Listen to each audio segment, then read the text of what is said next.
চাকরি খেকো উকিল হিসেবে বিখ্যাত বিকাশ রঞ্জন ভট্টাচার্য এবং তার প্রধান চেলা ফিরদৌস শামীম, তারও আলুর দোষ দেখা দিয়েছে।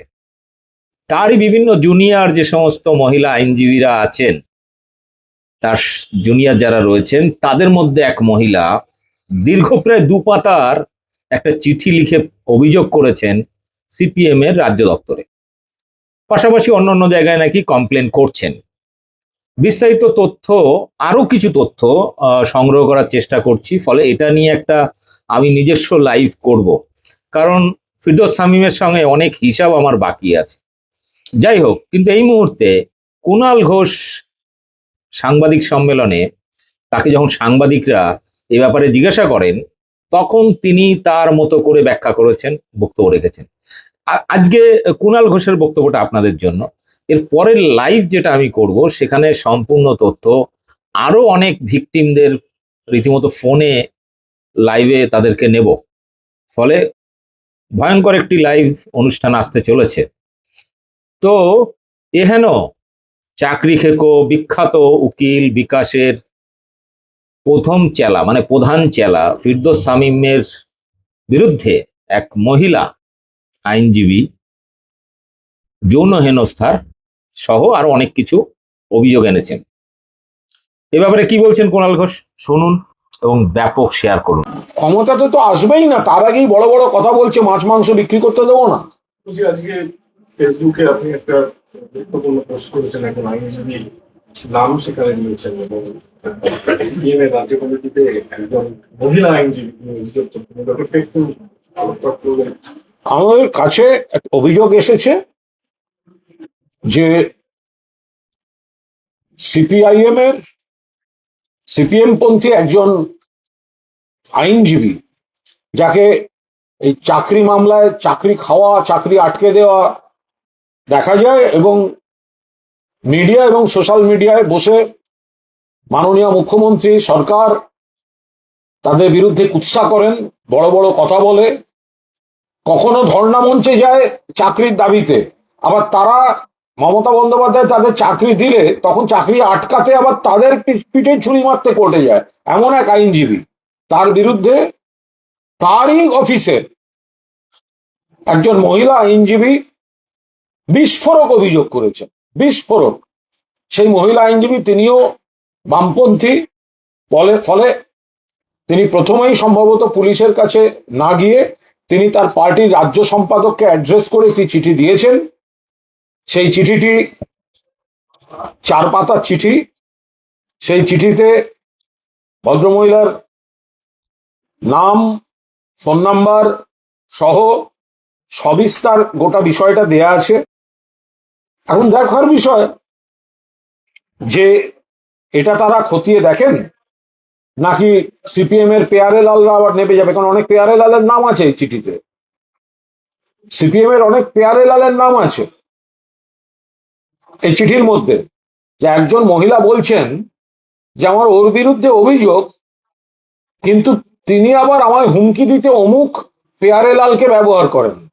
তো এরাই তো সন্ধ্যেবেলা করে বড় বড় কথা বলে বিভিন্ন চ্যানেলে বসে। তো সিপিএম ব্যবস্থা নিক। এখন কনসার্ন যে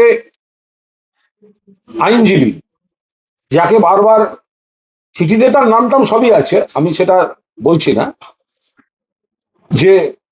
মানে এখন আজ এই মুহূর্ত পর্যন্ত বলছি না, যে প্রভাবশালী এবং এই প্রভাবটাকে ভাঙিয়েই আমার কণ্ঠরোধের চেষ্টা হচ্ছে ইত্যাদি ইত্যাদি। এবং সব থেকে যেটা আতঙ্কের, সেটা হচ্ছে ওই ভদ্রমহিলা কিন্তু অত্যন্ত আতঙ্কে ভুগছেন। সেই চিঠি থেকে কিন্তু একদম স্পষ্ট যে একটা বড়সড় আতঙ্কে ভুগছেন, কারণ তিনি এই খারাপ কাজগুলো সামনে এনেছেন এবং তার সঙ্গে খুব খারাপ কিছু হতে পারে এই ধরনের কথাও কিন্তু চিঠিতে লেখা আছে। ফলে এটা শুধুমাত্র আর সিপিএম এর ভেতরে চিঠি নেই। কোনো কারণে ভদ্রমহিলার যদি কোনো কিছু হয়ে যায় তাহলে তো পুলিশের অবিলম্বে, এই চিঠি প্রকাশ্যে আসছে, পুলিশের অবিলম্বে ব্যাপারটা খতিয়ে দেখা উচিত। ভদ্রমহিলা যেহেতু সিপিএম করেন তাই প্রথমেই হয়তো তিনি অফিসিয়ালি প্রশাসনের কাছে আসেননি, পার্টির কাছে ন্যায় বিচার চেয়েছেন। তো মোহাম্মদ সেলিমের পার্টি তো আর পেয়ারেলালদের বিরুদ্ধে ব্যবস্থা নেবে না, কিন্তু ভদ্রমহিলার যদি কোনো ক্ষতি হয়ে যায়, চিঠিতে পরিষ্কার যিনি লিখছেন যে তার যদি ক্ষতি হয়ে যায় তখন তার দায়িত্ব কে নেবে? তখন তো আর এদেরকে ধরে লাভ নেই, তার আগে থেকে তো ব্যবস্থা নেওয়া উচিত।